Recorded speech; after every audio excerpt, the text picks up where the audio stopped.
Καλώς ήρθατε. Στο σημερινό επεισόδιο θα μιλήσουμε για μια τεχνική debugging, τη διαδική ανίχνευση. Ας φανταστούμε πως έχουμε ένα μεγάλο πρόγραμμα που έχει κάποιο πρόβλημα, αλλά δεν ξέρουμε πού ακριβώς είναι. Μπορούμε να φανταστούμε το πρόγραμμα σαν ένα μεγάλο σχήμα που το χωρίζουμε στη μέση.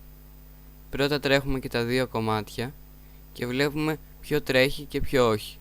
Τότε αυτό που δεν τρέχει το χωρίζουμε και αυτό στη μέση και επαναλαμβάνουμε αυτή τη διαδικασία μέχρι να βρούμε ποιο κομμάτι έχει το πρόβλημα.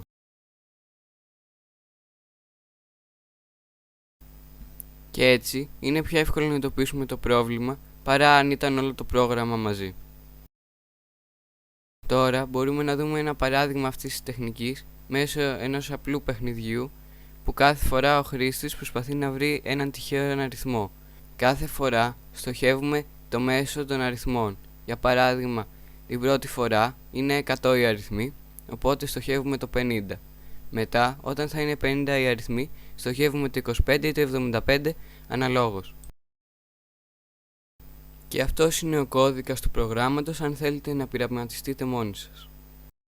Ευχαριστώ που με παρακολουθήσατε και μην ξεχάσετε να κάνετε εγγραφή για περισσότερα εκπαιδευτικά βίντεο.